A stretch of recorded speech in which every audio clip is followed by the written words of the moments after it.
الحمد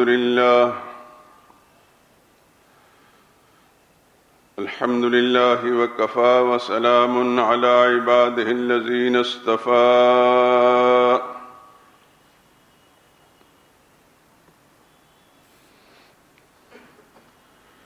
خصوصا على سيد الرسل وخاتم الأنبياء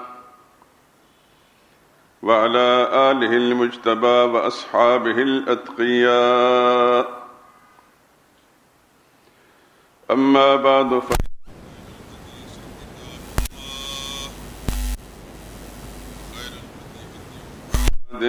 صلى الله عليه وسلم وشر الأمور محدثاتها وكل محدثة بدعة وكل بدعة ضلالة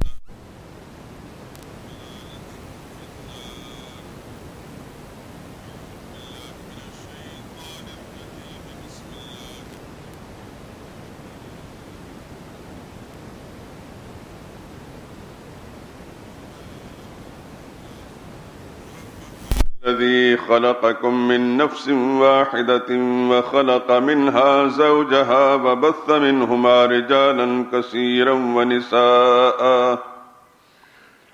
واتقوا الله الذي تساءلون به والأرحام إن الله كان عليكم رقيبا.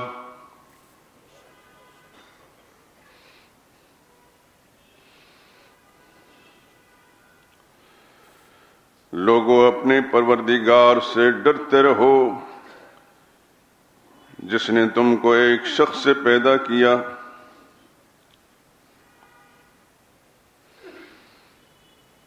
پھر اس سے اس کا جوڑا بنایا پھر ان دونوں سے کثرت سے مرد اور عورتیں پیدا کر کے روئے زمین پر پھیلا دیے.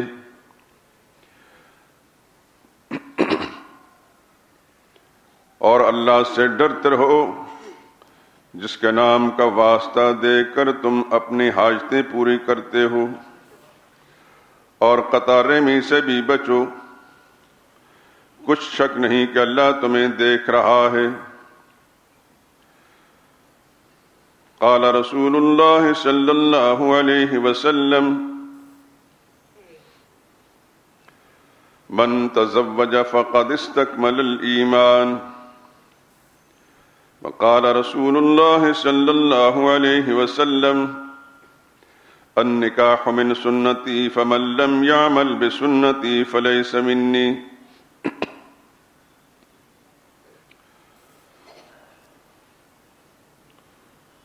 صدق اللہ العظیم وصدق رسولہ النبی الکریم.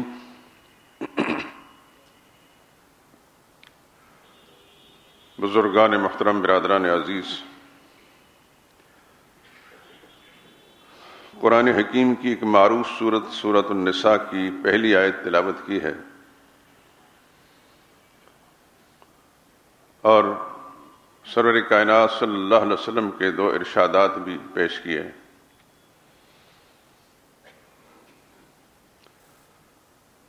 آیت کا ترجمہ سنا دیا ہے، احادیث مبارکہ کا ترجمہ بھی باقی رہتا ہے.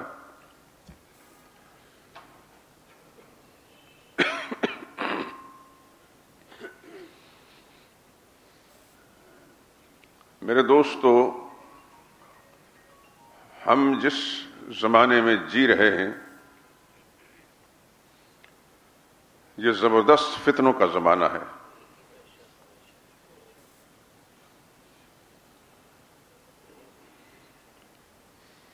اور ایک حدیث کا مضمون ہے کہ فتنے لگاتار آخر زمانے میں یوں زمین پر آئیں گے جس طرح بارش کے قطرات آتے ہیں، ایک پہنچنے نہیں پاتا کہ دوسرا پہنچ جاتا ہے.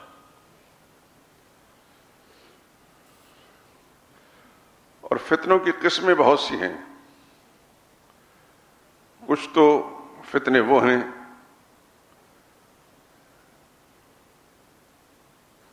جو نظریاتی اساس کو تباہ برباد کرنے کے لیے دنیا میں پھیلائے گئے اور ہر باشعور اور حساس انسان اس کو اچھی طرح سمجھتا ہے. کچھ کچھ فتنے وہ ہیں جس سے معاشرتی زندگی کا نظام بالکل برباد ہو چکا ہے.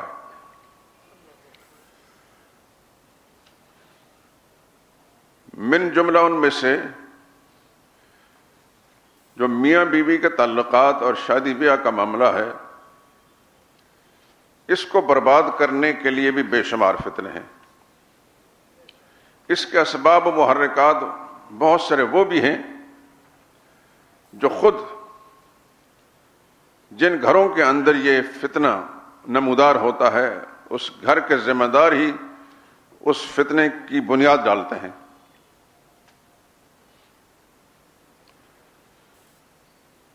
ایک عرصے سے میرے دل میں اس بات کا داعیہ تھا اور مختلف اوقات میں کچھ احباب بھی کہتے رہتے تھے اور میں بھی وعدہ کر کے ٹال دیتا تھا کہ اچھا انشاءاللہ اس پر موضوع پر گفتگو کریں گے. بہرحال ابھی جمعے کی نماز کے بعد ہمارے ایک عزیز ساتھی مقامی ہمارے رفقا میں سے اس کے بچے کا نکاح بھی ہے. ان کی خواہش بھی تھی اور میرے ذہن میں پہلے سے ایک بات چلی آ رہی تھی. میں نے کہا چلو آج ہی اس موضوع پر گفتگو کر لیتے ہیں.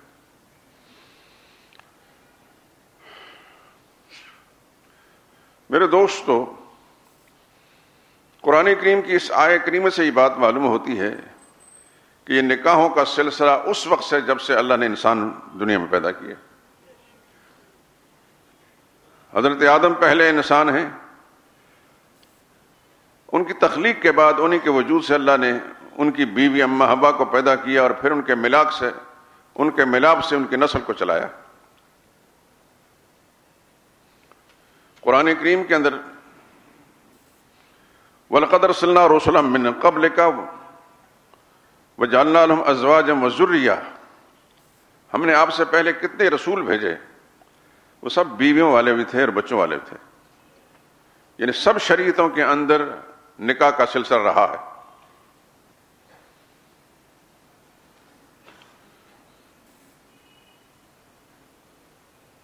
سابقہ انبیاء اکرام علیہ السلام کی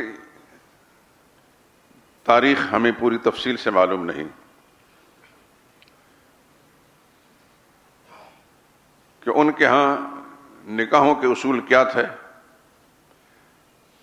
اور اگر طلاق ہوتی تھی تو اس کے ضابطے کیا تھے.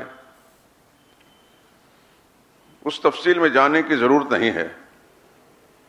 اللہ الیکم جمیعا، تم سب کی طرف میں اللہ کا رسول بنا کر بھیجا گیا ہوں. اس سے پہلے کسی نبی نے یہ دعویٰ نہیں کیا تھا کہ میں سب کی طرف نبی بنا کر بھیجا گیا ہوں. قرآن کریم میں یوں بھی ہے وَمَا أَرْسَلْنَاكَ إِلَّا كَافَّةً لِلنَّاسِ، میرے نبی ہم نے آپ کو پوری انسانیت کے رسول اور نبی بنا کر بھیجا، بشیر و نذیر بنا کر بھیجا. اور قیامت تک آپ کی نبوت اور رسالت کا سلسلہ اور قانون چلتا رہے گا. آپ کے بعد کوئی نبی بن کر آ نہیں سکتا.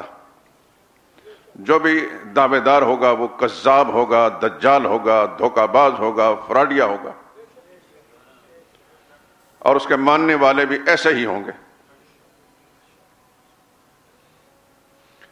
اس معاملے میں 1400 سال سے امت میں کبھی بھی دو رائے نہیں ہوئی. متفقہ فیصلہ امت کا یہ رہا ہے کہ حضور صلی اللہ علیہ وسلم کے بعد کوئی بھی مدعی نبوت ہے وہ کذاب ہے، جھوٹا ہے، دھوکہ باز ہے، فراڈیا ہے. اور امت نے کبھی نہ ایسے لوگوں کو مانا ہے نہ ایسے لوگوں کا وجود تسلیم کیا ہے. صدیق اکبر نے مسلمہ کذاب جو سب سے بڑا فتنہ تھا اس کو جب تک جہنم رسید نہیں کر دیا اس کے ماننے والوں کو اس وقت تک سکون سے بیٹھے نہیں. سینکڑوں صحابہ اکرام شہید ہو گئے اس فتنہ کو ختم کرنے کے لیے.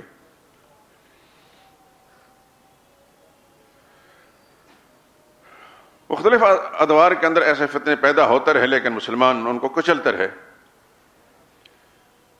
ہم جس دور میں رہ رہے ہیں اس زمانے کا جو مسلمہ پنجاب ہے مرزا غلام احمد قادیانی دجال، اس فتنے کا چونکہ محرک انگریز تھا، مسلمانوں کے وجود کے اندر یہ ناسور پیدا کیا گیا.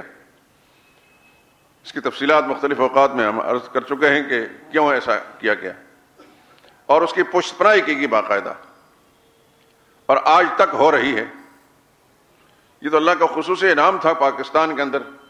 1974 میں ایک سبب ربا اسٹیشن پر پیدا آیا، قادیانیوں نے کچھ وہاں جو ٹرین تھی مسلمانوں پر کوئی تشدد کیا، اس کے نتیجے میں پھر پورے ملک میں تحریک چلی اور بالآخر پاکستان کی قومی اسمبلی کے اندر ان کو غیر مسلم اقلیت قرار دیا گیا، دائرہ اسلام سے خارج قرار دیے گئے۔ اور اس کے بعد جنرل ضیاء الحق مرحوم نے امتناع قادیانیت آرڈیننس نافذ کر کے ان کے تابیت میں ہمیشہ کے لیے کیل ٹھوک دی۔ اب پاکستان کے اندر مرزا غلام احمد قادیانی دجال کا کوئی پیروکار بھی کسی قسم کی اپنے مذہب کی تبلیغ نہیں کر سکتا، کوئی جلسہ نہیں کر سکتا۔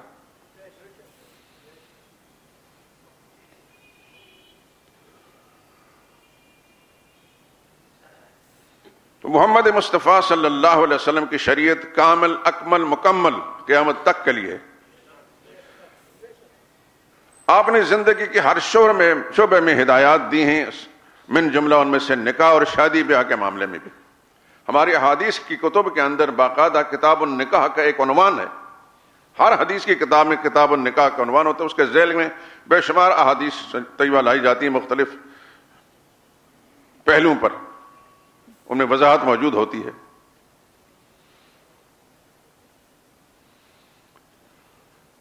کوئی بھی حدیث کی کتاب لے لیں، اس کے اندر آپ کو باقاعدہ کتاب النکاح ملے گا۔ اور ہمارے فقہاء کرام نے پھر جو کتابیں ترتیب دی ہیں ان کے اندر بھی یہی ابواب ہیں۔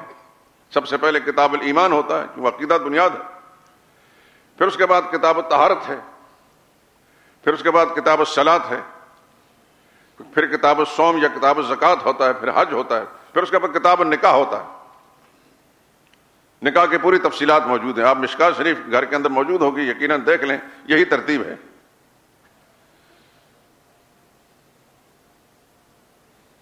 ایمان بنیاد ہے، ایمان کے بغیر تو سب کچھ بیکار ہے۔ جب ایمان نصیب ہو گیا تو اس کے بعد پھر چھوٹی چھوٹی نیکی میں قبول ہوتی ہیں۔ پھر ایک مسلمان کو مسلمانی قائم رکھنے کے لیے کیا کرنا ہے، عبادات کا معاملہ ہے۔ عبادات میں سب سے اہم عبادت نماز ہے، لیکن نماز کے لیے طہارت شرط ہے، اس لیے کتاب الطہارت سب سے پہلے لائی جاتی۔ پھر نماز کی تفصیلات ہوتی ہیں، پھر نماز کے بعد پھر زکوٰۃ کا مسئلہ ہوتا ہے، یا روزے کے کسی کتاب کے اندر روزہ پہلے ہے، کسی میں زکوٰۃ پہلے ہے، لیکن اصولاً زکوٰۃ پہلے ہے، کیونکہ قرآن کریم کے اندر نماز اور زکوٰۃ کا اکٹھا ذکر کیا گیا۔ پھر روزے کی تفصیلات ہیں، پھر حج کی تفصیلات ہیں، پھر اس کے بعد پھر معاشرتی زندگی میں نکاح اور اس کے معاملات ہیں۔ تو رسول اللہ صلی اللہ علیہ وسلم نے نکاح کیے بھی، میری اس بات کو پورے دھیان اور توجہ سے سنیں، کہ یہ مضمون ہر بار نہیں بیان ہوگا، اور اس کو ذہنوں میں بٹھا کر پھر آگے آپ اس کے ذمہ دار ہیں اپنے حلقوں تک پہنچانے کے اور اس پر عمل کرنے کے۔ رسول اللہ صلی اللہ علیہ وسلم نے نکاح کیے ہیں، اور آپ مسلمان ہونے کے ناطے سے اچھی طرح جانتے ہیں کہ رسول اللہ صلی اللہ علیہ وسلم کے ایک نکاح نہیں تھا، 2 نہیں، 3 نہیں، 4 نہیں، پورے 13 بیویاں تھیں صلی اللہ علیہ وسلم، اور ان میں سے صرف ایک کنواری تھی، ام المؤمنین عائشہ صدیقہ رضی اللہ تعالی عنہا، باقی سب بیوہ تھی۔ اور میں جو سب سے پہلی بیوی تھی ام المؤمنین حضرت خدیجہ رضی اللہ تعالی عنہا، وہ 2 مرتبہ بیوہ ہو چکی تھی، تیسرا نکاح رسول اللہ صلی اللہ علیہ وسلم کے ساتھ ہوا تھا، اور دونوں شوہروں سے ان کے 5 بچے تھے جن کی بعد میں رسول اللہ نے تربیت کی ہے۔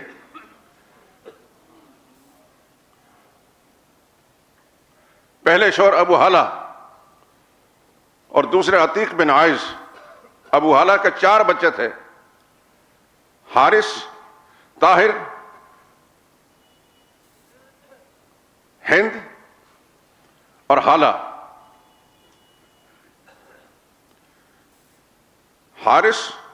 یہ حارث وہ ہیں جو سب سے پہلے شہید ہوئے ہیں، یہ یاد رکھیے، اور رسول اللہ صلی اللہ علیہ وسلم کو بچاتے ہوئے حسین کعبہ کے اندر ان کو شہادت نصیب ہوئی۔ یہ حضرت خدیجہ کے صاحبزادے تھے، حضرت حارث رضی اللہ تعالیٰ عنہ۔ دوسرے بھائی کا نام طاہر تھا، تیسرے کا نام ہند تھا، چوتھے کا حالہ، اور دوسرے شوہر سے ایک بیٹی تھی، اس کا نام بھی ہند تھا۔ اس زمانے میں لڑکے اور لڑکیوں کے نام ایک جیسے ہوتے تھے اور کوئی اپراٹ نہیں ہوتی تھی۔ یہ جو ہند ہیں حضرت خدیجہ گئے، حضرت حسن رضی اللہ تعالیٰ عنہ جو حضرت فاطمہ کے صاحبزادے ہیں، وہ کہتے ہیں میں نے اپنے ماموں ہند سے، جو ہند جو حضرت فاطمہ کے بھائی تھے، سوتیلے بھائی تھے، میں نے اپنے ماموں ہند سے رسول اللہ صلی اللہ علیہ وسلم کا حلیہ پوچھا، کیونکہ حضرت حسن رضی اللہ تعالیٰ عنہ اتنے چھوٹے تھے جب رسول اللہ صلی اللہ علیہ وسلم کو دیکھا تھا، اور پھر رسول اللہ صلی اللہ علیہ وسلم کا وصال ہو گیا کہ رسول اللہ صلی اللہ علیہ وسلم کے پورا چہرہ مبارک ان کو یاد نہیں تھا۔ حافظ بن حجر اسقلانی نے ان صحابہ کے تذکرہ پر جو کتاب لکھی ہے، بڑی ضخیم کتاب ہے اصابہ، اس کے اندر لکھا ہے کہ حضرت حسن اپنے ماموں کا ذکر کرتے ہیں، میں نے اپنے ماموں حضرت ہند سے حضور صلی اللہ علیہ وسلم کا پورا حلیہ پوچھا۔ تو خیر یہ ساری چیزیں بیان کرنا مقصود نہیں، مقصود یہ ہے کہ حضور صلی اللہ علیہ وسلم کی پہلی زوجہ مطہرہ جن کے ساتھ رسول اللہ صلی اللہ علیہ وسلم کا نہایت اخلاص کا تعلق رہا پورے 25 سال تک، اور ان کی زندگی میں رسول اللہ نے دوسرا نکاح نہیں کیا، 2 جگہوں سے بیوہ ہونے والی حضرت خدیجہ، 5 بچوں کی ماں، 1 بیٹی اور 4 بیٹے، 2 شوہروں سے رسول اللہ کی زوجیت میں آئی۔ اس وقت ان کی عمر بھی 25 سال تھی۔ یہ سن لیجئے، آپ نے مولویوں سے سنا ہوگا یا کتابوں گھسی پٹی کتابوں میں لکھا ہوگا کہ 40 سال، 40 سال کی بات غلط ہے۔ حضور کی عمر مبارک بھی 25 سال تھی، حضرت خدیجہ کی عمر بھی 25 سال تھی۔ اور میں ایک اشارہ دے دیتا ہوں، ہو سکتا ہے کہ آپ کسی مولوی کے سامنے ذکر کریں تو وہ اوور جائے، پتہ تو ہوتا نہیں بیچاروں کو، تحقیق ہے بس اندھے مقلد۔ علامہ ابن کثیر بہت بڑے مورخ، محدث اور مفسر گزرے ہیں، انہوں نے تاریخ کی ایک مشہور کتاب لکھی 14 جلدوں میں، البدایہ والنہایہ، اس کا اردو ترجمہ ہو چکا ہے۔ اس میں جہاں لکھا حضرت خدیجہ کی وفات، حضرت خدیجہ کی وفات لکھی ہے، تو اس میں 2 اقوال نقل کر کے لکھتے ہیں کہ کہا جاتا ہے کہ وہ 65 سال کی عمر میں فوت ہوئی، دوسری رائے یہ ہے کہ وہ 50 سال کی عمر میں فوت ہوئی، وہ اصح، 50 سال والی بات جو ہے زیادہ صحیح ہے۔ تو اگر 50 سال کی عمر میں فوت ہوئی اور 25 سال رسول اللہ صلی اللہ علیہ وسلم کے ساتھ گزارے، تو پھر کس عمر میں ان کا نکاح ہوا حضور کے ساتھ؟ یہ بات سن لیجیے اچھی طرح۔ لیکن بہرحال 2 شوہروں سے وہ بیوہ ہوتی، حضور کے ساتھ پیار اور محبت کا ایسا رشتہ تھا۔ ام المؤمنین عائشہ صدیقہ فرماتی ہیں کہ میں جب حضور کی زوجیت میں آئی تو حضرت خدیجہ کا انتقال ہو چکا تھا، لیکن بات بات پر حضور صلی اللہ علیہ وسلم حضرت خدیجہ کا ذکر کرتے تھے۔ مجھے کسی زوجہ پر اتنا رشک نہیں آیا جتنا کہ حضرت خدیجہ پر آتا تھا۔ حضرت خدیجہ کی ایک بہن تھی رسول اللہ کی سالی، ان کا نام حالہ تھا، تو ان کی آواز بالکل حضرت خدیجہ سے ملتی تھی۔ کبھی کبھار جب وہ آتی ہے رسول اللہ سے ملنے کے لیے، یہ ٹیلی فون بند کر دیں برائے کرم، آپ بھی ڈسٹرب ہوں گے اور میں بھی، وقت ہے بڑا تھوڑا سا، باتیں میں نے کافی ساری کرنی ہے۔ ان کی آواز ملتی حضرت خدیجہ سے، تو اچانک جب رسول اللہ کے کانوں میں آواز پڑتی تو بے اختیار رسول اللہ صلی اللہ علیہ وسلم بول پڑتے، خدیجہ آ گئیں۔ حالانکہ خدیجہ تو رضی اللہ تعالیٰ عنہ فوت ہو چکی ہوتی، لیکن اس قدر رسول اللہ صلی اللہ علیہ وسلم کو چاہت تھی ان کی کہ وہ آواز سنتے ہی محسوس ہوتا تھا کہ حضرت خدیجہ آ گئیں، اور رسول اللہ صلی اللہ علیہ وسلم اٹھ کھڑے ہوتے۔ یہ اس زوجہ مطہرہ کے ساتھ معاملہ تھا رسول اللہ صلی اللہ علیہ وسلم جو بیوہ تھیں، ایک نہیں 2 مرتبہ بیوہ ہو چکی تھیں۔ یہاں ایک بات آپ حضرات ذہن نشین فرما لیجئے،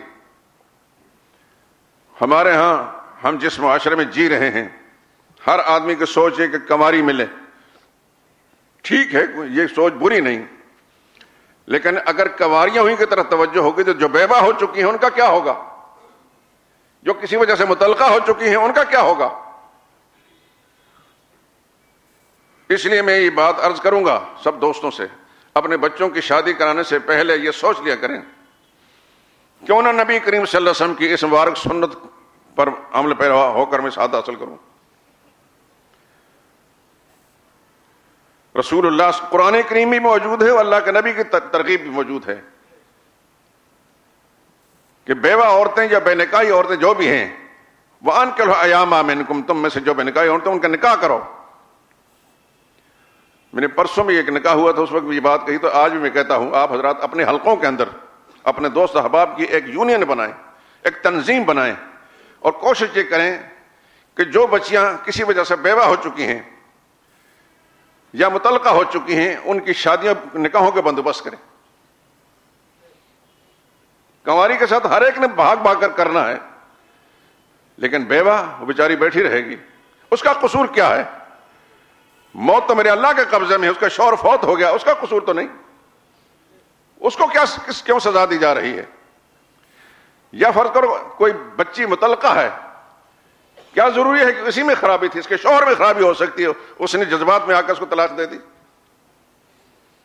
اس واسطے اپنے حلقوں کے اندر اس مہم کو چلائیے میرے دوستو، یہ سنت زندہ کریں گے انشاءاللہ تو اللہ کا نبی من تمسک بسنتی عند فساد امتی فلو اجر مئۃ شہید، اس حدیث کو سن لیجئے، جب میری سنت کو زندہ کرے گا، جب میری امت میں بگاڑ پیدا ہو چکا کہ اس کو 100 شہیدوں کا ثواب ملے گا۔ یہ کوشش کیجئے میرے دوستو، اس مضمون کی برکت سے یہ بات آپ کو سننے کا موقع مل رہا ہے۔ نبی کریم صلی اللہ علیہ وسلم کی پہلی زوجہ مطہرہ بھی بیوہ تھی، دوسری زوجہ حضرت سودا وہ بوڑھی تھی، اس وقت رسول اللہ صلی اللہ علیہ وسلم کی عمر تقریباً 50 سال یا 51 یا 52 سال کو ہو چکی تھی، اور اتنی عمر کے حضرت سودا بھی تھی۔ 25 سال تو حضرت خدیجہ کے ساتھ گزار دیے، تو 50 سال کی عمر میں فوت، حضور کی عمر 50 سال ہو گئی۔ دوسرا جب نے کہا حضرت سودا کے ساتھ کیا، وہ بوڑھی تھی، کوئی اپراٹ نہیں تھی۔ امام الانبیاء صلی اللہ علیہ وسلم کائنات کا سب سے زیادہ حسین اور خوبصورت انسان، سب سے زیادہ باکمال انسان، اس جیسا آدم کی اولاد میں پیدا ہی کوئی نہیں ہوا، آسمان کی آنکھ نے ایسا انسان دیکھا نہیں، اس دھرتی پر ایسا انسان نہیں پیدا ہوا۔ عرب معاشرے کے اندر خوبصورت سے خوبصورت نوجوان لڑکیاں کنواری ان کے لیے کم تھیں، مل سکتی تھیں، اللہ کے نبی نے اس طرف توجہ نہیں دی۔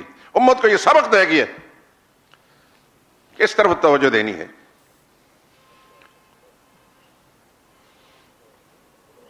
اور قرآن کریم کی اس آیت کو ذہن نشین فرما لیجئے، عسیٰ ان تحبوا شیئا وہو شر لکم وعسیٰ ان تکرہوا شیئا وہو خیر لکم واللہ یعلم وانتم لا تعلمون۔ بہت ممکن ہے کہ کسی چیز کو تم پسند کرو، اللہ کے نزدیک تمہارے لیے وہ ناپسند ہو، بہت ممکن ہے کسی چیز تم ناپسند کرو، خدا کے نزدیک تم وہ پسندیدہ ہو، کیونکہ اللہ جانتے ہیں تم نہیں جانتے۔ قرآن کریم کی ایک آیت ہے، وعاشرہن بالمعروف، ان عورتوں کے ساتھ اچھی طرح گزران کرو، اچھا سلوک کرو، اچھا سلوک کرو ان کے ساتھ۔ فَإِن كَرِهْتُمُوهُنَّ شَيْئًا، اگر ان تو تمہیں کوئی چیز ناگوار بھی گزرتی ہے، فَعَسَىٰ أَن تَكْرَهُوا شَيْئًا، این ممکن ہے کہ جو تمہیں ناپسند لگتی ہے، وَيَجْعَلْ اللَّهُ فِيهِ خَيْرًا كَثِيرًا، اللہ اس کے اندر بہتری پیدا کر دے۔ قرآن کریم نے اسلوب بدل بدل کر یہ مسئلہ سمجھایا ہے، اور یہ آیہ کریمہ جو میں نے سب سے پہلے پڑھی ہے سورہ نساء کی ہے۔ نساء کا معنی عورت، عورتوں کے نام پر اللہ نے سورت نازل فرمائی، مردوں کے نام پر کوئی سورت نہیں، اور بہت سارے احکام اس میں عورتوں کے بیان فرمائے گئے ہیں، کیونکہ اللہ تعالیٰ جانتے تھے کہ ایک زمانہ ایسا آئے گا کہ لوگ عورتوں کے ساتھ زیادتی ہوگی۔ اور میرے دوستو، آپ جس معاشرے میں جی رہے ہیں آپ کو بہت اچھی طرح معلوم ہے، لیکن ہمیں بھی کچھ معلوم ہے، اس زمانے میں بہت بگاڑ آ چکا ہے، عورتوں پر بہت زیادتی ہوتی ہے، بڑا ظلم ہوتا ہے۔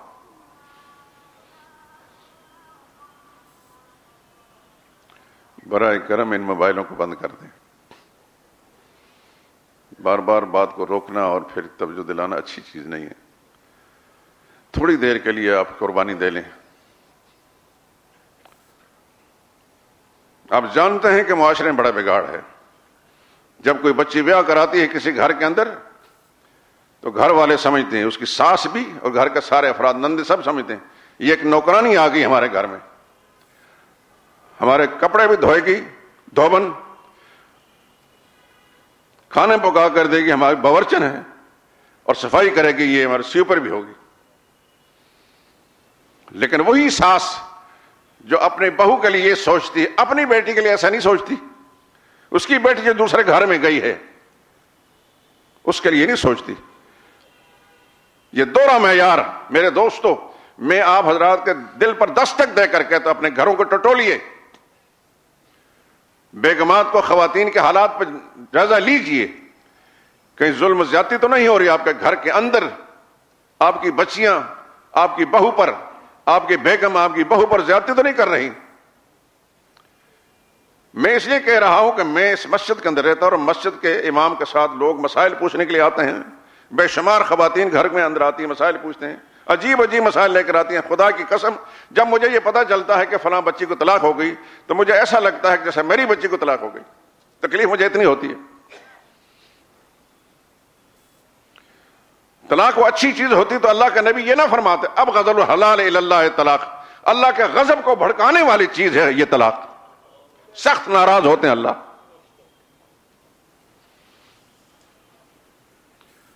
اور اگر یہ بات نہ ہوتی تو حضور صلی اللہ علیہ وسلم ہمیشہ کے لیے عورتوں کے بارے میں بار بار یہ نہ فرماتے استوصوا بالنساء،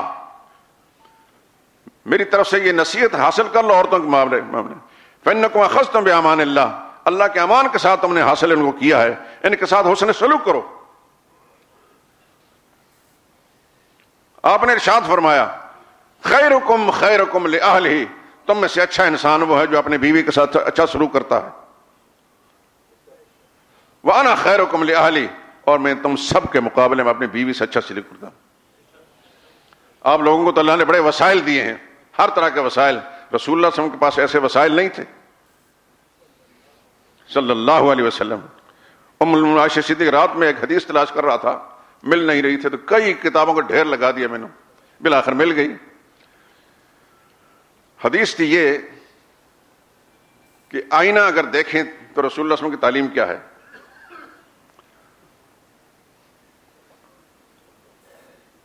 تو بعض کتابوں والے اللہم کما حسنت خلقی فاحسن خلقی، یہ کما کا لفظ جو یہ کھٹکتا تھا کہ کما ہے کہ نہیں، تو بالآخر یہ معلوم ہوا کہ کما کا لفظ نہیں ہے۔ بہت ساری کتابیں دیکھی، ایک کتاب بہت 50-55 جلدوں کی ہے، اس پتہ نہیں کئی جلدیں میں نے ٹوٹولی اس کی۔ خیر، اور یہ کر رہا تھا کہ اس حدیث کو تلاش کرتے ہوئے ام المؤمنین عائشہ صدیقہ رضی اللہ تعالیٰ کا یہ بیان بھی نظر سے گزرا۔ فرماتے ہیں کہ کبھی بھی نبی کریم صلی اللہ علیہ وسلم کے گھرانے پر کئی روز ایسے نہیں گزرے کہ سب نے پیٹ بھر کر کھانا کھایا ہو۔ اس کے باوجود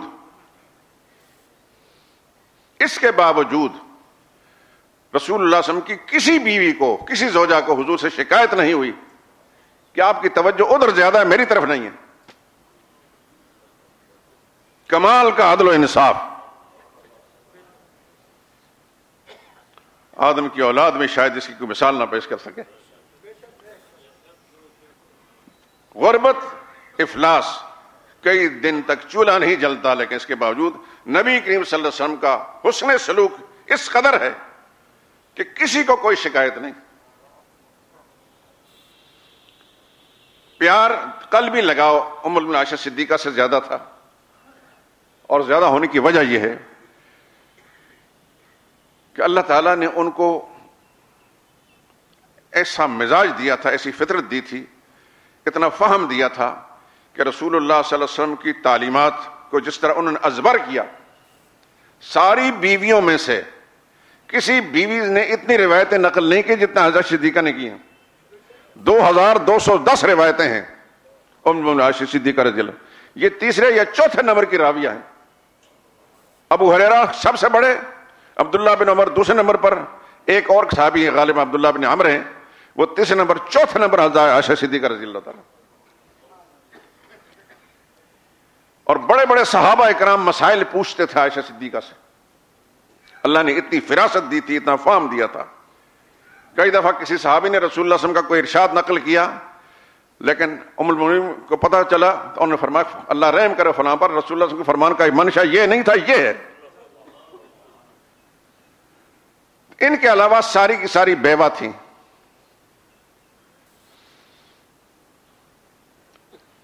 لیکن کسی کو کسی سے شکایت نہیں۔ نبی کریم صلی اللہ علیہ وسلم کا حسن سلوک تھا۔ آج تو ہم ایک کو نہیں سنبھال سکتے، جبکہ قرآن کریم کے اندر میرے اور آپ کے لیے اور سب کے لیے برا نہ منانا اور گھر میں خواتین کو نہ بتانا، مت سے لڑیں گی آپ سے۔ قرآن یہی سورہ مبارکہ جو میں نے ابھی تلاوت کی ہے، اس کی آیت نمبر 3 میں فَانْكِحُوا مَا طَابَ لَكُم مِّنَ النِّسَاءِ مَثْنَىٰ وَثُلَاثَ وَرُبَاعَ، نکاح کرو جو تمہیں عورتیں پسند ہیں. 2 سے کام شروع کیا ہے، مثنیٰ 2 وثلاثہ 3 ورباع اور 4. لیکن فَإِنْ خِفْتُمْ، اگر تمہیں یہ خوف ہے، ڈر ہے، اللہ تعدلوا کہ عدل نہیں کرو گے، برابری مساوات نہیں کرو گے، فواحدۃ، پھر ایک پر گزارا کرنا پڑے گا. لیکن اصل حکم بنیادی طور پر 2 کا ہے. عرب معاشرے کے اندر آج بھی 1 سے زائد بیویاں ہیں، بلکہ میرے علم میں ہے کہ ایک بیوی اگر کسی شوہر کی ہے تو دوسری عورتیں اس کو تانے دیتی ہیں، تمہارا شوہر کسی کام کا نہیں، تم ایک ہی ہو.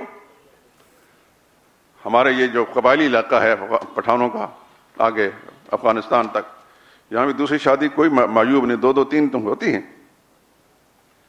ہمارا معاشرہ پاکستانی جو ہے یہ 2 چیزوں سے مل کر بنا ہے، ایک ہندو اور دوسرا عیسائی. ان دونوں کا یہ ایک مخلوط معاشرہ ہے. اس واسطے ہماری سب کی سوچ خراب ہو چکی. بخاری شریف جلد ثانی کے اندر روایت موجود ہے عبداللہ ابن عباس سے، ان خیر هذه الامه اکثرها نساء، اس امت کے بہترین لوگ وہ ہیں جن کی بیویاں زیادہ ہیں. لیکن میں یہ نہیں کہہ رہا کہ بیویاں تو نکاح تو رچاتے رہو اور عدل و انصاف نہ کرو، عدل و انصاف پہلے ہے. لیکن یہ وہ آدمی کرے گا کہ جو سارے کے سارے ان کی ضروریات پوری کرے گا، ان کو رہائش بھی دے سکتا ہے اور ان کی تمام ضروریات زندگی پوری کر سکتا ہے. ایک ہوتی ہے عیاشی، عیاشی الگ معاملہ ہے. نبی کریم صلی اللہ علیہ وسلم یا صحابہ کرام 1 سے زائد بیویاں تھیں، عیاشی کا معاملہ نہیں تھا، لیکن بنیادی ضرورتیں پوری کرتے تھے. ہماری سوچ بدل چکی ہے، سوچ خراب ہونے کی وجہ سے ساری چیزیں ہیں. آج تقریباً ہمارے پاکستانی معاشرے کے اندر عورتوں کی تعداد 53% ہے اور مرد 47% ہیں، اور آہستہ سے بڑھ رہا معاملہ. اگر نکاح ثانی پر پابندی لگا دی گئی، جیسے ہمارے ہاں فاسد سوچ ہے، تو آنے والے زمانے میں کرپشن بہت زیادہ ہوگی، بہت خرابیاں پیدا ہوگی. اس لیے جو امیر لوگ ہیں، دولت مند لوگ ہیں اور عدل انصاف کر سکتے ہیں، مساوات قائم رکھ سکتے ہیں، تو پھر وہ 1 سے زیادہ نکاح کریں اور اس کو ترغیب دیں. لیکن جس شخص کی 2 بیویاں ہیں اور ان کے ساتھ عدل انصاف میں ذرا کمی بیشی کرتا ہے، وہ بھی سن لے. حضور نے فرمایا کل محشر کے میدان کے اندر وہ فالج زدہ انسان کی طرح اٹھے گا. جس طرح فالج کی وجہ سے انسان کا ایک پہلو مارا ہوتا ہے، جس انسان کی 2 بیویاں ہیں اور ان میں سے ایک کے ساتھ ترجیح سلوک ہے اور دوسرے سے کم ہے، وہ فالج مفلوج کی طرح اٹھے گا. اگر 2 بیویاں کرنے، 2 نکاح کرنے تو برابری کا سلوک کرنا پڑے گا، ورنہ نہیں. عرض کرنے کا مقصد یہ ہے کہ میرے دوستو، آپ حضرات، کئی ایسے نوجوان ہوں گے جنہیں شادیاں کرنی ہیں، کئی ایسے بزرگ ہیں کہ جن کے بچے شادی کرا رہے ہیں یا کرا چکے ہیں. اپنے گھروں کا جائزہ لیجئے، کیا عدل و انصاف موجود ہے؟ لڑکیوں کے ساتھ باقاعدہ اچھا سلوک کیا جاتا ہے؟ جواب یہی ہوگا کہ من حیث المجموع اچھا سلوک نہیں. من حیث میں نے اپنی آنکھوں سے دیکھا ہے. مجھے اس بات کو بڑا حساس طبیعت ہوں، مجھے بڑی تکلیف ہوتی ہے جب کسی کی بچی کو تکلیف ہوتی ہے کہیں.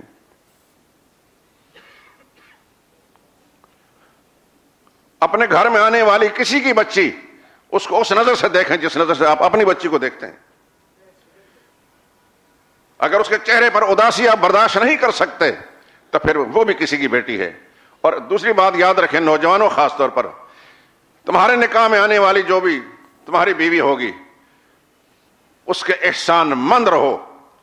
وہ تمہاری محسنہ ہے، کیونکہ آئے گی تمہارے کپڑے بھی دھوئے گی، گو کہ اس کی ذمہ داری نہیں. وہ کھانا پکا کر دے گی، گو کہ اس کی ذمہ داری نہیں. وہ جھاڑو بھی دے گی، صفائیاں بھی کرے گی اور تمہیں بچے بھی دے گی. بچے جننے کی اور حمل کی تکلیف اسے اٹھانی ہے، شوہر نے نہیں اٹھانی. یہ رات کو تو خراٹے لے کر سو رہا ہوگا اور وہ تھک تھک کر وہ 9 مہینے بچے کو اپنے پیٹ میں رکھے گی اور پھر کس تکلیف کے ساتھ جنم دے گی. اور اس کے بعد جب تک بچے کا دودھ نہیں، 2 سال تک دودھ پلاتی رہے، اپنا خون پلاتی رہے گی. اس کی اس قربانی کا احساس نہیں. اس نے اپنے ماں قربان کی, اپنا باپ قربان کیا, اپنا خاندان قربان کیا, سب کو چھوڑ چھاڑ کر تمہارے دامن سے لپٹ گئی ہے. پھر اس کو وہ عزت دو جس کی وہ حقدار ہے. تم چاہتے ہو کہ تمہاری بیوی تمہاری عزت کرے تو پھر تمہیں اس کو عزت دینی ہوگی, وہ بھی انسان ہے.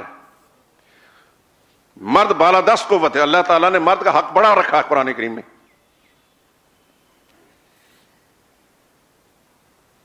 لیکن اس کی ذمہ داریوں کے ساتھ, یہ نہیں کہ اس کی شکل و صورت بہت اچھی ہے اس وقت اللہ نے فرمایا الرجال قوامون علی النساء. اس کو جسمانی قوا زیادہ دیے ہیں, مرد کے جسمانی قوا کمزور ہوتے ہیں. یہ اس کو تھپڑ مار سکتا ہے, دھکے دے سکتا ہے, لیکن تھپڑ مارنا آسان ہے, اس کا دل جیتنا مشکل ہے. دل جیتنا ہے میرے دوستو.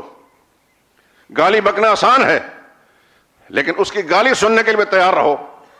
اگر اس سے گالی نہیں سن سکتے تو پھر اس کے ماں باپ کو گالی مت دو.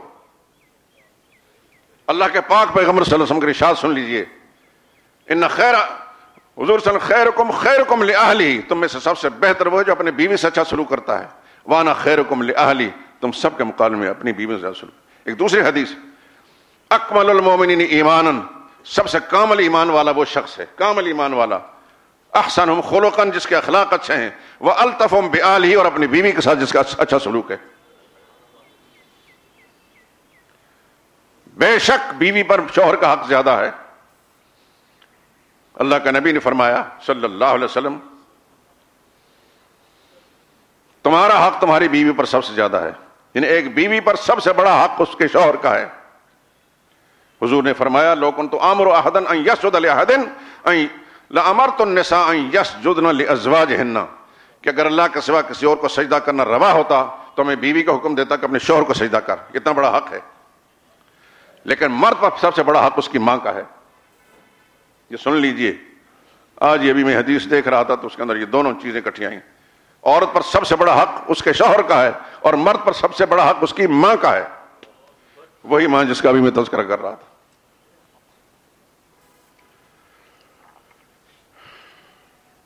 ہم نے طالب علم کے زمانے میں ایک واقعہ پڑھا تھا. علقمہ نامی ایک شخص تھا,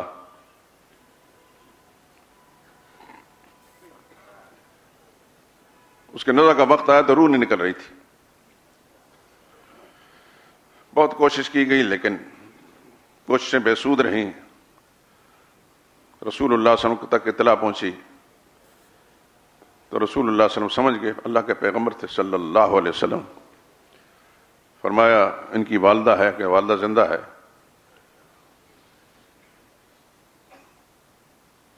بلایا گیا, بتاؤ تمہارے ساتھ تمہارے بیٹے کا کیا سلوک تھا؟ بتایا بہت نیک انسان تھا, تہجد گزار تھا, نمازی پرہیزگار تھا, لیکن تھوڑا سا فرق یہ تھا کہ میرے مقابلے میں بیوی کی بات کو زیادہ ترجیح دیتا تھا.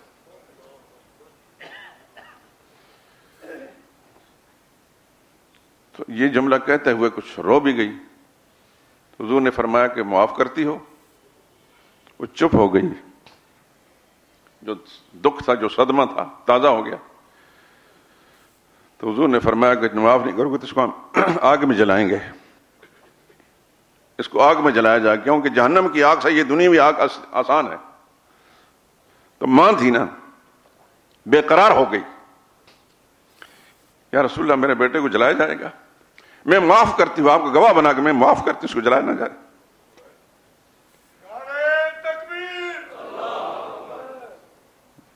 ماں کے مقام پر جو پہنچتا ہے پھر پتہ لگتا ہے کہ کیا ہے.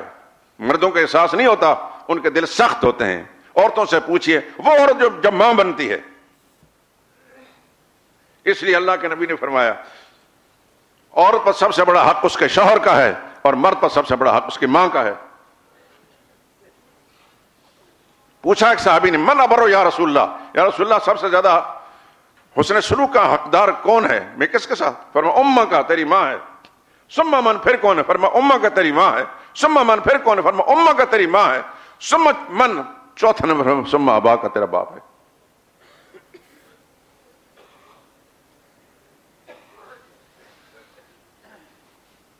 یہ بھی یاد رکھیے, قرآن کریم میں اللہ نے اپنا حق بیان کرنے کے بعد فوراً دوسرے نمبر ماں باپ کا حق بیان کیا. میں اس لیے اکثر درخواست کیا کرتا ہوں خدا کے لیے قرآن کریم تلاوت کیا کریں اور کسی معتبر عالم دین کا ترجمہ ساتھ ساتھ دیکھا کریں تاکہ منشا الہی آپ کو معلوم ہو کہ میرا رب مجھ سے کیا مطالبہ کرتا ہے. رسمی مسلمانی کوئی شے نہیں میرے دوستو. کتنے دنیا میں آئے اور چلے گئے اور ہم نے بھی چلے جانا ہے. ہو سکتا ہے کہ 100 سال کے بعد مسجد شہداء موجود ہو, ہم میں سے کوئی نہ ہو, کوئی اور ہوگا. سب نے جانا ہے اور اللہ نے پوچھنا میں نے تیری ہدایت کے لیے, تیری رہنمائی کے لیے, تیری کامیاب زندگی گزارنے کے لیے ایک کتاب بھیجی تھی, بتا کیا سلوک کیا تھا. یہ جواب پہلے تیار رکھنا ہے. تو قرآن کریم کو جب آپ تلاوت باقاعدگی سے کریں گے اور اس کے معنی اور مطلب ساتھ ساتھ دیکھتے رہیں گے تو انشاءاللہ آپ کو پتہ چلے گا کہ ہم ماں باپ, ہمارے حقوق اللہ نے کیا بیان کیا ہماری اولاد کے لیے.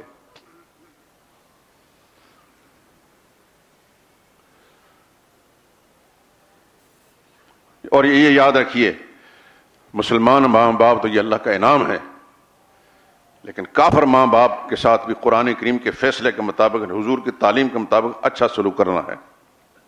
ماں باپ کسی کے کافر بھی ہوں, دنیوی لحاظ صاحب ما فی الدنیا معروفہ, سورہ لقمان کی آیت ہے, وَإِن جَاهَدَاكَ عَلَىٰ أَن تُشْرِكَ بِي, تیرے ماں باپ اگر تجھے مجبور کرتے ہیں شرک کرنے پر, فَلَا تُطِعْهُمَا, پھر ان کی بات نہیں ماننی. وَصَاحِبُ مَا فِي الدُّنْيَا مَعْرُوفًا, لیکن دنیوی زندگی پھر بھی ان کے ساتھ اچھا سلوک کرنا ہے. بعض جذباتی قسم نوجوان باپ کی بات یا ماں کی بات پر غصے میں آ جاتے ہیں, طیش میں آ جاتے ہیں. یہ بڑی بدفہمی اور بدعقلی ہے. وہ تھپڑ مارے, جوتے مارے, گردن جھکانی ہوگی, اکڑ کر نہیں دیکھنا, سینہ تان کر کے سامنے نہیں چلنا. آج تمہیں نہیں پتہ چل رہا, کل جب تمہارے بچے جوان ہوں گے تمہارے سامنے جب سینہ تان کر اکڑ کر کھڑے ہوں گے, پھر اپنے دل سے پوچھنا تم. ماں باپ کچھ بھی کہیں گردن جھکا کر سننا ہے.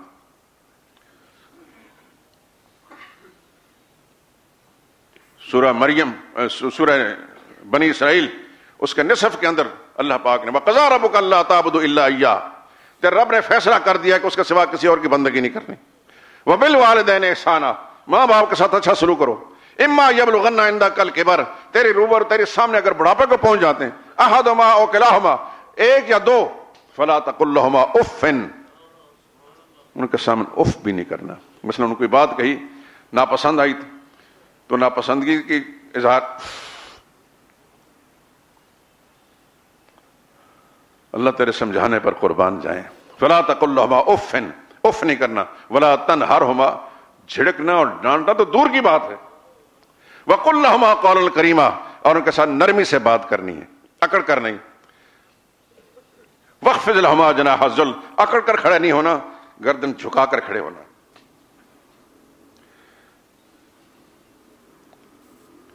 وقل رب ارحمہما, یہ جملہ غور سے سن لیا میرے دوستو, یہ اللہ نے ہمیں سکھایا ہے. ہم کیا تھے, ہمیں تو پتہ بھی نہیں کس چیز کا.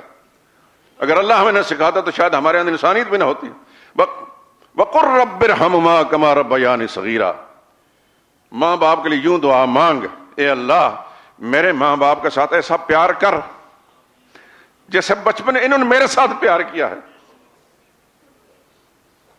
ایک صحابی نے پوچھا, یا رسول اللہ میرا باپ مریض ہے, بیمار ہے, اس کا پیشاب بستر پر نکلتے میں اپنے ہاتھوں سے صاف کرتا ہوں, کیا بچپن میں میرے ماں باپ نے میرے ساتھ جو سلوک کیا تھا, میرا پیشاب وغیرہ اپنے ہاتھوں سے صاف کرتے تھے, آج میں یہ کام کر کے اس کا بدلہ اتار سکتا ہوں؟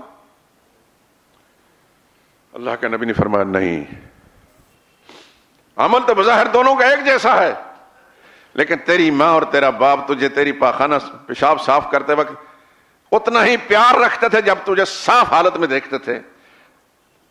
گندگی کی حالت کے اندر بھی ان کا پیار ختم نہیں ہوتا تھا.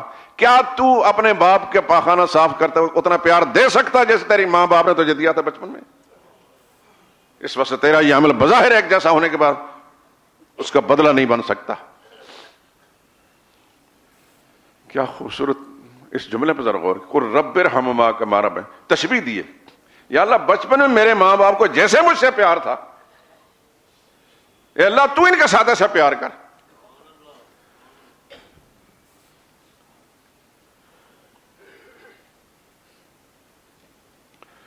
اگر کسی انسان سے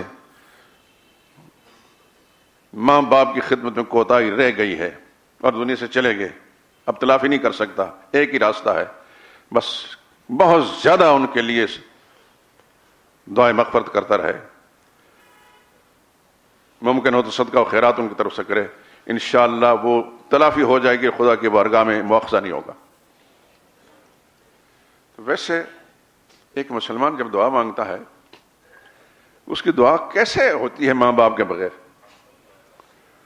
میرے دوستو، میں اپنی بات کر رہا ہوں، میں جب بھی زبان میری کھلتی ہے اللہ مغفر لی ابی، سب سے پہلے باپ کا نام، وہ امی، پھر میں ماں، اپنے لیے بعد میں ہوتی ہے، بے اختیار زبان پر جملے ہوتے ہیں، اللہ مغفر لی ولی والدیہ، اے اللہ میری مغفرت فرما، میرے والدین کی مغفرت فرما۔ تو یہ ہمارے آقا حضرت محمد مصطفیٰ صلی اللہ علیہ وسلم کی ہماری تعلیمات ہیں، قرآن کریم کے اندر موجود ہے۔ آنکھیں اگر ہیں بند تو پھر دن بھی رات ہے، اس میں بھلا قصور کیا ہے آفتاب کا؟ قرآن کھول کر دیکھیں، آنکھیں کھول کر اللہ کے نبی کے ارشادات کو دیکھیں تو ساری تعلیمات موجود ہیں۔ خیر، عرض یہ کر رہا تھا کہ نکاحوں کے سلسلے میں جو بے اعتدالیاں ہیں ان کے ختم کیجئے میرے دوستو۔ آنے والی بچی، اس کو اپنی بچی سمجھ کر اس کو وہ پیار دیں، انشاءاللہ پھر وہ اپنے ماں باپ کو بھول جائے گی، آپ کو اپنا ماں باپ سمجھے گی، اور ایسا سلوک کریں کہ آپ کا گھر مثالی بن جائے۔ لیکن جن کی بچیاں جوان ہو رہی ہیں وہ اپنی بچیوں کو اس بات کی تعلیم دیں کہ کل تو نے ہمارا گھر چھوڑنا ہے، اپنے شوہر کے گھر جانا ہے، وہاں جا کر تو نے اتنا پیار دینا اور اتنا خلوص کا مظاہرہ کرنا ہے کہ وہ لوگ یہ سمجھیں کہ خدا کی رحمت ہمارے گھر میں آ گئی، اڑوس پڑوس والے سمجھیں کہ خدا یہ ایک مثالی گھر ہے۔ لیکن یہ تالی دونوں ہاتھ سے بجتی ہے، اس گھر میں، جس گھر میں بچی جا رہی ہے، گھر والے بھی اس کو وہ پیار دیں اور ماں باپ بھی بچے کو سکھا کر بھیجیں۔ غصہ آ جاتا ہے انسان کو، مرد کو بھی آ جاتا ہے، عورت کو بھی آ جاتا ہے، کسی وقت بیوی سے کوئی نامناسب بات سامنے آئی تو اللہ کے نبی کی تعلیم یہ ہے کہ درگزر کرو، چشم پوشی کرو، درگزر کرو، چشم پوشی کرو۔ کسی وقت کوئی ایسی بات اس نے کر دی جو بہت غصہ آیا، تھپڑ نہ ماریں، گالی نہ دیں، دائیں بائیں ہو جائیں، غصہ ٹھنڈا ہو جائے گا، پھر کہیں کہ دیکھیے فلاں وقت آپ نے ایسی حرکت کی تھی، میں چاہتا تو تمہیں مار سکتا تھا، میں نے نہیں کیا، لیکن آئندہ ذرا اس کا خیال رکھنا۔ اگر سمجھدار بچی ہوگی تو انشاءاللہ ساری زندگی احسان مند بھی رہے گی، دوبارہ ایسی غلطی نہیں کرے گی۔ لیکن یہ کوئی کمال نہیں ہوتا کہ ذرا سے اونچ نیچ ہوئے تو تھپڑ مارنا شروع کر دیا اور گالی بکنا شروع کر دیا۔ یہ کام آسان ہے، مارنا بھی آسان ہے اور گالی دینا آسان ہے، لیکن تحمل کے ساتھ برداشت کرنا اور اپنے گھر کو جنت کا نمونہ بنانا یہ ہے۔ جن گھروں کے اندر میاں بیوی آپس میں لڑتے ہیں ان کے بچے کبھی بھی معاشرے کے اچھے افراد نہیں بنتے۔ جس وقت دیکھیں ماں باپ آپس میں ان کی تکرار ہو رہی ہے، تلخ کلامی ہو رہی ہے، تو وہ منفی جذبات ان کے بھی پلتے ہیں، پروان چڑھتے ہیں، اور پھر وہ بھی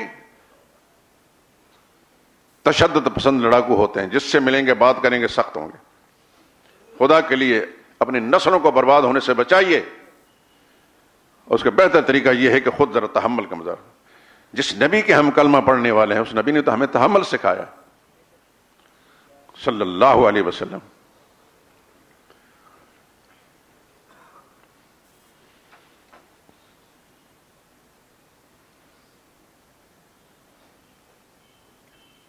مہر، اس کے سلسلے میں بے اعتدالیاں کہیں تو سرے سے بالکل بیکار ہے، مذاق ہے۔ 32 روپے 4 آنے اور 32 روپے 8 آنے اور 32 روپے 12 آنے، یہ اتنا بڑا مذاق ہے شریعت کے ساتھ کہ کوئی مثال بھی نہیں ملتی، اور کہیں کئی لاکھ روپے باندھے جاتے ہیں۔ نہیں بھائی، اصول سمجھ لیے۔ ہماری فقہ کی کتابوں کے اندر مہر مثل کا ایک مسئلہ ہے، یعنی جس لڑکی کا یہ مہر باندھا جا رہا ہے اس کی ماں کا کیسا مہر تھا، اس کی پھوپھی کا، اس کی خالہ کا کیسے مہر تھے۔ لیکن یہ پرانے زمانے میں ہوتا تھا، اس زمانے میں ایسا نہیں، اس وجہ سے کہ حالات ہی بدل گئے۔ مہر دینا ہے شوہر نے، شوہر کی پسلی دیکھیں، اس کی استطاعت دیکھیں کتنا مہر دے سکتا ہے۔ آسانی کے ساتھ، زیر بار ہو کر مقروض ہو کرنا. اتنا حضور صلی اللہ علیہ وسلم کی حدیث سن لیں. حضور نے فرمایا سب سے بابرکت نکاح ان اعظم النکاح برکتن ایسرها مؤونتن، سب سے بابرکت نکاح وہ ہے جس میں کم سے کم پیسہ خرچ ہو. اس کے اندر یہ مار والا معاملہ بھی ہے، لیکن اس سے آگے یہ لائٹنگ اور یہ بڑے بڑے میدانوں کے اندر یہ کیا کچھ ہوتا ہے، اللہ کی پناہ. خدا کی قسم آنکھ جو کچھ دیکھتی ہے لب پہ آ سکتا نہیں. میں بھی حیرت ہوں کہ دنیا میں ایک شادی میں گیا، بلانے والے عقیدت سے انہیں بلایا، میں نام نہیں لیتا. میں نے دیکھا تو میری تو آنکھیں پھٹی کی پھٹی رہ جائیں. ایک بڑا میدان تھا جیسا یہاں سے پینوراما تک، وہ کیا کہتے ہیں اس کو، کنوپی کی کیا کہتے ہیں، ہاں مارکی. اس کے اندر جو سارا نظام تھا، میں نے کسی سے پوچھا کہ کیا کہ کم سے کم 40 لاکھ روپے اس پر، اس کی سیٹ، یہ سیٹ جو لگا ہے اس پر ہوگا. باقی معاملات دور کے ہیں. وہ چند گھنٹوں کا ایک امام تھا، سب ابلیس کی راہ میں گیا. نہ اللہ راضی ہے نہ اللہ کے رسول راضی ہوں گے. وقتی طور پر ہو سکتا ہے کسی نے واہ واہ کر دی ہو، یا اپنے دل کے اندر جناب بڑی شان ہوگی میری، آنے والے کہیں گے کیا سے کیا کر دیا اس نے. اللہ نے جو پیسہ دیا ہے آپ کا، یہ آپ کی جائز ضرورتوں کے لیے ہے، اور معاشرے کے پسے ہوئے انسانوں کو اٹھانے کے لیے، جو خودکشی کرنے بچے بیچنے پر مجبور ہیں ان تک پہنچانے کے لیے ہے. ایک ایک پائی کے بارے میں اللہ تعالیٰ نے پوچھنا ہے. حضور نے فرمایا لا یزال العبد حتی یسأل عن اربع، بندہ اپنی جگہ سے قدم نہیں ہلا سکے قیامت دن جب تک 4 سوالوں کے جواب نہیں دے کر جائے گا. عن عمرہ فیما افناہ، سب سے پہلے میں نے تمہیں 30 سال 40 سال 50 60 سال 70 سال عمر دی تھی، کہاں خرچ کی تھی؟ ایک ایک دن کا حساب دے کر جائے. وان شبابی فیما ابلاہ، میں نے جوانی دی تھی کہاں صرف کی؟ معصیت نافرمانی میں یا اللہ کی فرمانبرداری میں؟ تیسرا سوال وعن مالہ، مال کے بارے میں بتا. من این اکتسبہ، کدھر سے کمایا تھا؟ وَأَيْنَ أَنفَقَهُ، اور کہاں خرچ کیا تھا؟ اور 5واں سوال یہ ہوگا ماذا علم فیما ماذا عمل فیما علم، جتنا تجھے پتا تھا اللہ اس کے رسول کے احکام بارے میں اس پر کتنا عمل کر کے دکھایا. مت کوئی سمجھے کہ مال میرا اپنا ہے جہاں چاہوں میں اڑاؤں، نہیں، یہ امانت ہے آپ کے پاس، آپ کا نہیں. آپ کا وجود اپنا نہیں، مال کیسے آپ کا ہو گیا؟ اسی لیے تو خودکشی حرام ہے. خودکشی کرنے والا اپنے آپ کو مارتا ہے، لیکن خدا کے ہاں پوچھیں یہ وجود میں نے دیا تھا، میں واپس لینے کا حق رکھتا ہوں، تو خود اس کو نہیں فنا کر سکتا. مال بھی اس کا اپنا نہیں، امانت ہے. بس اس کا انعام یہ ہے کہ آپ کو بھیک مانگنے سے بچا کر آپ کا مالدار بنا دیا، لیکن آپ کی جائز ضرورتوں پر خرچ ہونے کے بعد پھر معاشرے کے لوگوں تک پہنچانا ہے. آپ نے خود جانا ہے، انتظار نہیں کرنا کہ آپ کے دروازے پر بھکاری بن کر آئیں. اس لیے شادی بیاہ کے اندر یہ جو فضول خرچی ہوتی ہے دوستو، اس کو سوچ سمجھ کر. اور پھر شادیوں میں ہندوانہ جو رسمیں ہوتی ہیں اس پر بھی سوچ لیجئے. انڈیا میں شاید ہندو وہ حرکتیں نہیں کرتے جو پاکستان کے اندر مسلمان کرتے ہیں. آپ تو روزمرہ دیکھتے ہوں گے، میں بھی کبھی کبھی دیکھتا ہوں.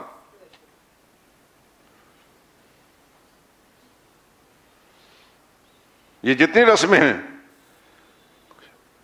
یہ تیل مہندی کی رسم ہو، یہ ہندوانہ اور کافرانہ رسم ہے. یہ سہرا بندی کی رسم غیر اسلامی رسم ہے.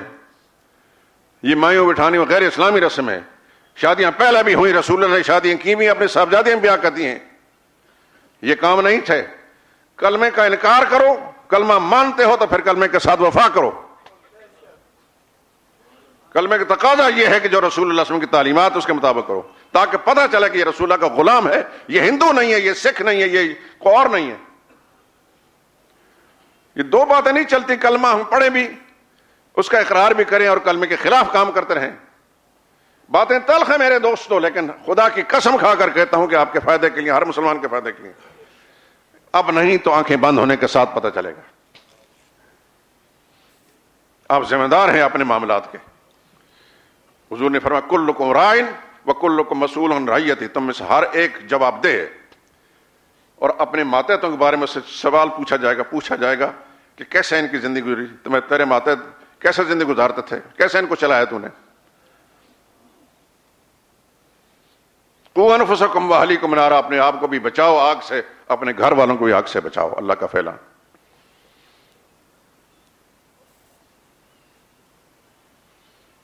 اگرچہ یہ مضمون کافی تفصیل کا تقاضا رکھتا ہے لیکن وقت کا دامن تنگ ہوتا ہے، میں نے مناسب سمجھا کہ ضروری بات آپ حضرات خدمت عرض کر دوں۔ زندگی نے وفا کی تو پھر کسی موقع پر مزید باتیں عرض کریں گے انشاءاللہ۔ وآخر دعوانا الحمدللہ رب العالمین۔ جو غیر مسلم لوگ جیسے ہندو، عیسائی، یہودی وغیرہ شادی کرتے ہیں، ان کی اولاد کیا کہلائے گی، حرام یا حلال؟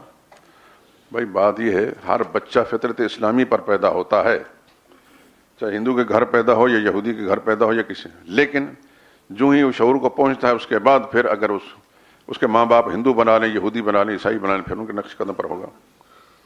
جو ساس اور سسر بہو پر ظلم کرتے ہیں، جو والدین اولاد میں فرق رکھتے ہیں حقوق میں اور رویے میں، اس کے بارے میں یہ میرا خیال ہے اس سوال کا جواب خود بخود انسان سمجھتا ہے۔ ظلم اللہ کو پسند نہیں ہے، اور اولاد کے درمیان بھی فرق رکھنا، ہاں فرمانبردار اور نافرمان کی وجہ سے فرق تو رکھا جا سکتا ہے کہ ایک نافرمان ایک فرمانبردار ہے، لیکن یہ ویسے ہی اگر فرق رکھتا ہے تو پھر وہ مجرم ہے۔